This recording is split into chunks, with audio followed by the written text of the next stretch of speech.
জগন্নাথের নতুন সংসারে সবই আছে, যদি একটা ফ্রিজ দিত সবজিগুলো কত ভালোভাবে রাখতে পারতাম। আর বাপের বাড়ি চলে গেছিলাম চাল কুমড়োর ডগা আনতে। ছোট একটা হয়েছিল বলে ওটা নিলাম না। আর দেখো আজকে এত সুন্দর করে জগন্নাথকে সাজিয়েছি। আর আমার ফুলের বাগানে চলে গেলাম সেচি শাক তুলতে। আজকে শাক দিয়েই ভোগ দিব, শাক সবজি বেশি দেব, এত রোদ্রে চুলো। তাই একটু মাথায় কাপড় দিয়ে নিলাম আর বাইরে থেকেই টাইম জল দিয়ে বেশি ভালো করে ধুয়ে নিয়ে আসলাম, কারণ বৃষ্টি হয়। আর আষাঢ় মাস পর্যন্তই কিন্তু শাক খাওয়া যাবে, তারপরে কিন্তু শ্রাবণ মাস পড়লে একদম শাক বর্জন আছে, খাওয়াই যাবে না। চালটা আমি কিন্তু আগে ভিজিয়ে রাখি। আর এই পিতলের বাসনপত্রগুলো কি ভালো লাগে না বলো, সবই আছে জগন্নাথের কৃপায়, সব কিছু আস্তে আস্তে করে নিচ্ছি। এই দিক দিয়ে বাইরের হাওয়া আসে, কি যে ভালো লাগে। এই সেচি শাকটা ধুয়ে কেটে এবার একটু ভাপ দিয়ে নেব, ভাপ দিয়ে নিলে সুন্দর হবে। আর দেখো কতগুলো শাক একটুখানি হয়ে গেল। আর আদা দিয়ে ফোড়ন দেবো, আদাটা রেডি করছি। আর শাকটা দেখো একদমই একটু হয়ে গেল, অন্নটা বসিয়ে দিয়েছি, শাকটা ভেপে নিলাম। এবার সব সবজিগুলো বানিয়ে নেব, কড়াইতে ধুয়ে রেখে দেব। সব সবজিগুলো যেই আমার বাপের বাড়ি থেকে যেই চাল কুমড়োর ডগা এনেছিলাম সেইগুলো, আর ওটার সাথে যা যা দেবো একটু স্যুপ মতো করব। আদাটাও রেডি করে নিলাম। আর শিলনোড়াটা বাইরে রাখি, কারণ ওইখানে তো আমি একটা প্লাস্টিকের কার্পেট বিছিয়ে নিয়েছি, ওটার মধ্যে রাখি না। আর এই কচি কচি পাতাগুলো আমি সবজিতে দিয়ে দেবো। আর এই তো মনটা খারাপ, একটা ফ্রিজ যদি থাকতো, অর্ধেক লাউ রাখার জায়গা নেই। এই পাতাগুলো কালকে করব বাটা, তাই পাতাগুলো কোথায় রাখবো, এইভাবেই রেখে দিলাম। তো সব কিছু আগে রেডি করে নিচ্ছি, যখন রান্নাটা চাপিয়ে দেবো সব একসাথে হয়ে যাবে। এই অর্ধেক লাউ দেবো এবার সবজিতে, বাকি অর্ধেক লাউ কোথায় রাখবো বলো। সবাই একটু কৃপা করো, আমি যেন একটা ছোট্ট মতন ফ্রিজ আনতে পারি জগন্নাথের জন্য।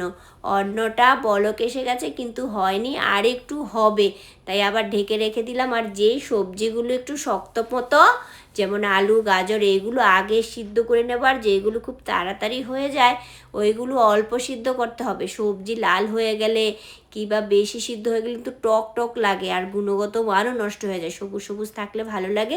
তো অন্নটা এখন আমি ঝরা দিয়ে নেব।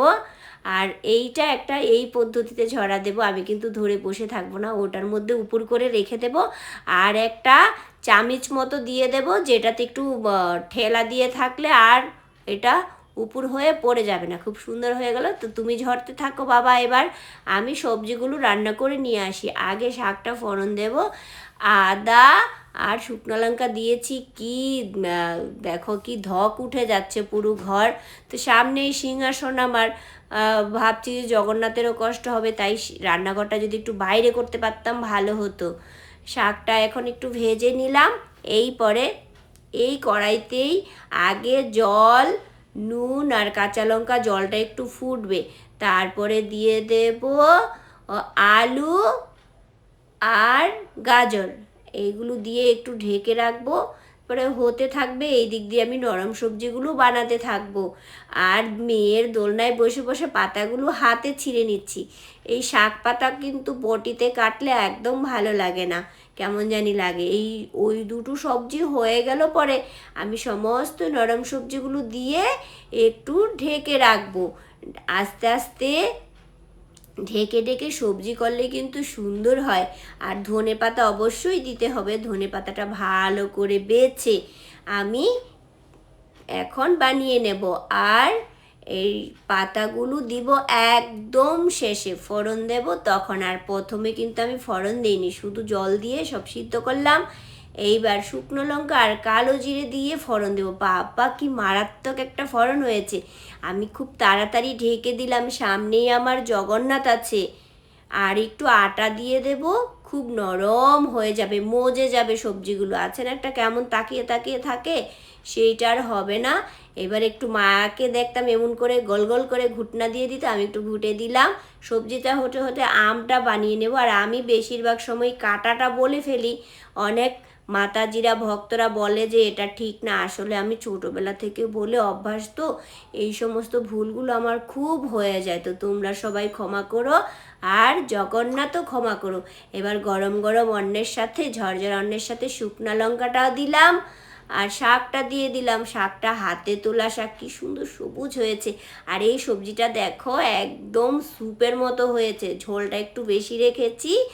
এই গরমের মধ্যে এমন একটা ঠান্ডা ঠান্ডা সবজি, আর শুধু 2টা আইটেম ছিল, তাই দুধ আর আম দিয়ে দিলাম। জগন্নাথ এটা দিয়েও পেয়ে নেবে। এইবার আমি জগন্নাথের কাছে চলে যাচ্ছি, জগন্নাথের মুখটা ধুয়ে দিচ্ছি, তারপরে ভোগটা নিবেদন করে দেব। আর সবাই কিন্তু প্রসাদ পেতে চলে এসো। আমার জগন্নাথের কৃপায় আমার সংসারটা খুব সুন্দর হয়ে গেছে। এবার একটা ফ্রিজ বাকি, সবাই কৃপা করো আমি যেন একটা ফ্রিজ কিনতে পারি। হরে কৃষ্ণ।